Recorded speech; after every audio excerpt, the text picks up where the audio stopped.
من الشیطان الرجیم بسم اللہ الرحمن الرحیم۔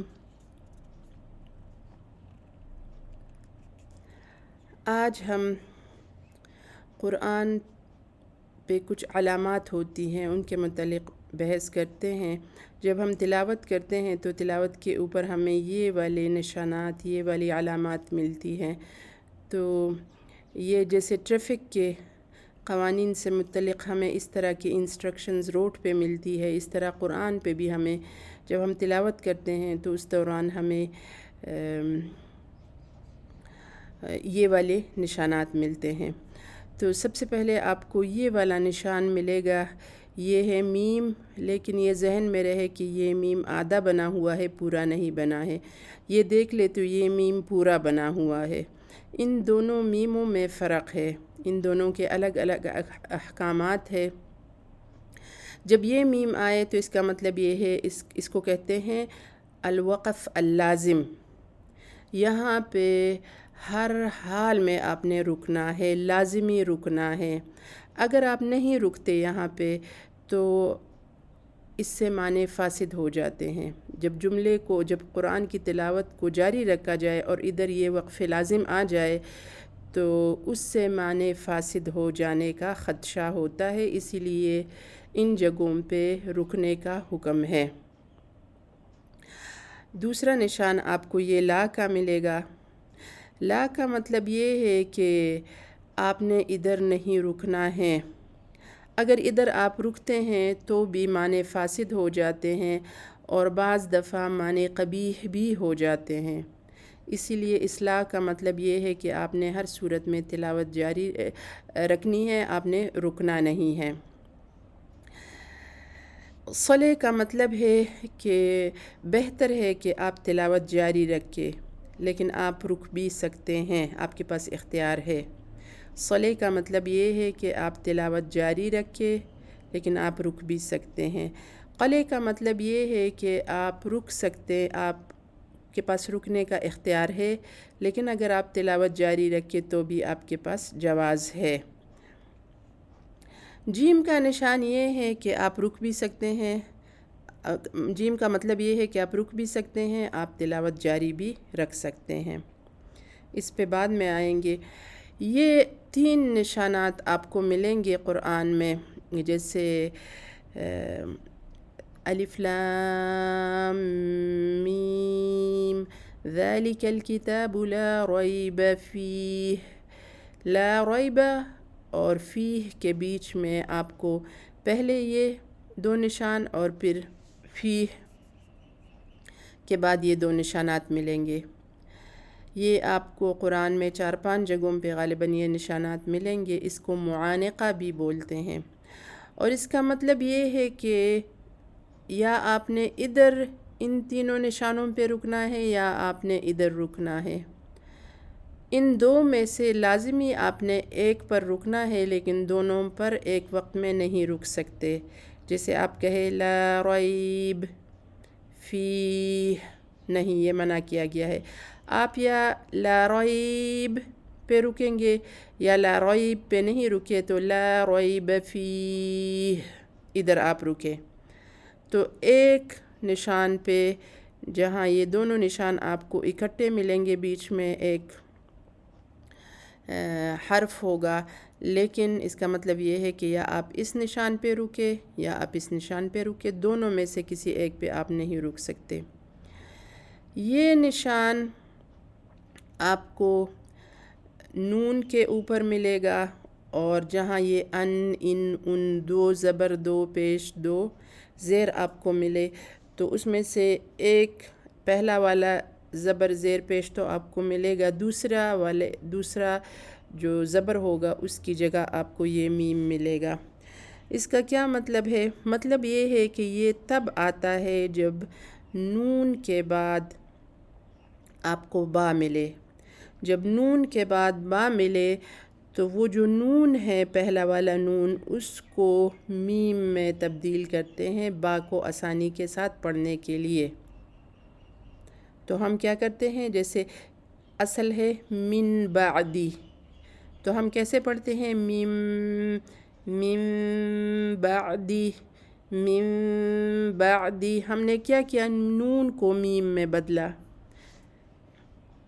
اس میم کو اقلاب بولتے ہیں. اس میم، یہ نشانی ہے اقلاب کی. اقلاب کسے کہتے ہیں؟ جب آپ ایک چیز کو تبدیل کرتے ہیں تو عربی میں اس کو بولتے ہیں اقلاب.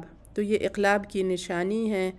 اس کا مطلب یہ ہے کہ اصل میں یہ نون تھا لیکن آپ نے اس کو آگے با کی وجہ سے میم کر دیا. تو یہ اقلاب کا قاعدہ ہے. اس پہ آگے جا کے ہم مزید پھر بات کریں گے. اس کے علاوہ قرآن میں آپ کو یہ کڑا زبر ملے گا. اس کے ساتھ ساتھ چھوٹے واو اور یا بھی ملیں گے آپ کو. اس کو حروف متروکہ بولتے ہیں عربی میں. یہ بولے تو جاتے ہیں لیکن لکھے نہیں جاتے اپنے اصل حالت میں، اسی لیے ان کو حروف متروکہ بولتے ہیں. اور جب یہ آئے تو اس کا مطلب یہ ہے یہ ایک مد ہے، یعنی ایک مد کے برابر ہم اس کو بولتے ہیں. جیسے مالک یوم الدین، بعض دفعہ ما الف مالکی پہ کڑا زبر ہوتا ہے تو ہم اس کو بولتے ہیں مالک یوم الدین. ایک مد کے برابر، دو مدوں کے برابر ہم اس کو بولتے ہیں. تو یہ حروف متروکہ ہے. لکھنے میں آپ کو نظر نہیں آئیں گے لیکن یہ اصل میں الف ہے، واو، جن کو ہم بیبی الف اور بیبی واو بولتے ہیں انگلش میں.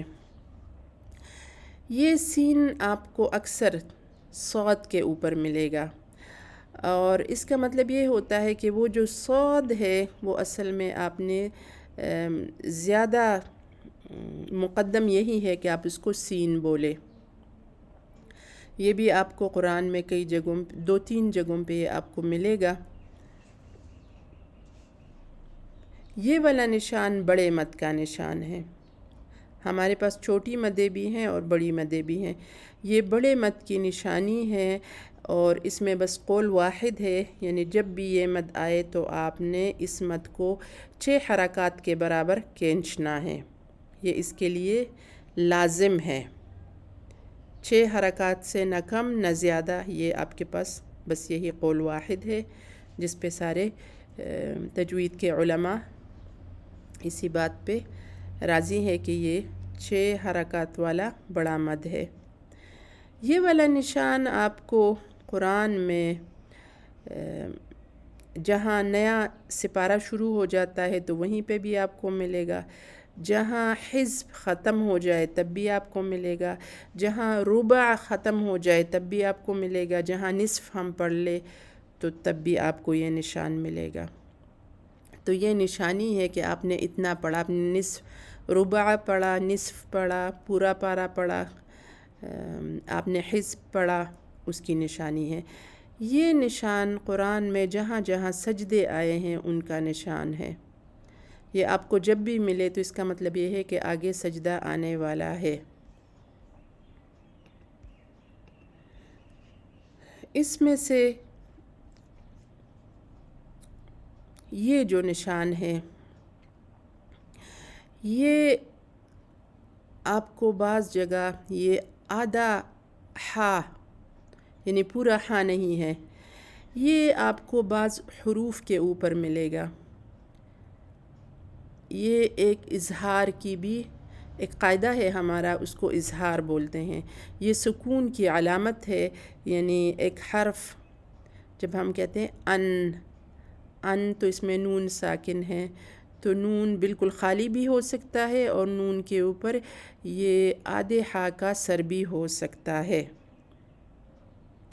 تو یہ اس کی نشانی ہے. اور یہ جب بھی آئے تو اس کا مطلب یہ ہے کہ ہم نے اس کو صاف پڑھنا ہے. یعنی یہ آپ اس کے بعد آپ کو ہمیشہ اگر نون پہ آئے تو حروف حلقی ملیں گے تو آپ نے کوئی غنہ نہیں کرنا ہے. اس کا بھی قاعدہ ہے. ہم احکام نون ساکنہ اور تنوین پہ جائیں گے تو وہیں پہ آپ کو اس کی سمجھ آئے گی، لیکن یہ سکون کی نشانی ہے کسی حرف پر. یہ حمزۃ الوصل کی نشانی ہے. صاد ہے، یہ اصل میں صاد کا سر ہے. تو یہ اگر کوئی حرف اس طرح شروع ہو رہا ہو کہ وہ سکون ہو اس کے آگے تو بھی ہم حمزۃ الوصل ڈال دیتے ہیں، ہوتا ہے. تو اس کے ساتھ ہی ہم آج کا قاعدہ ختم کرتے ہیں۔ میں امید کرتی ہوں کہ آپ کو سمجھ آ گئی ہوگی۔ سبحانک اللہم و بحمدک اشہد ان لا الہ الا انت استغفرک و اتوب الیک۔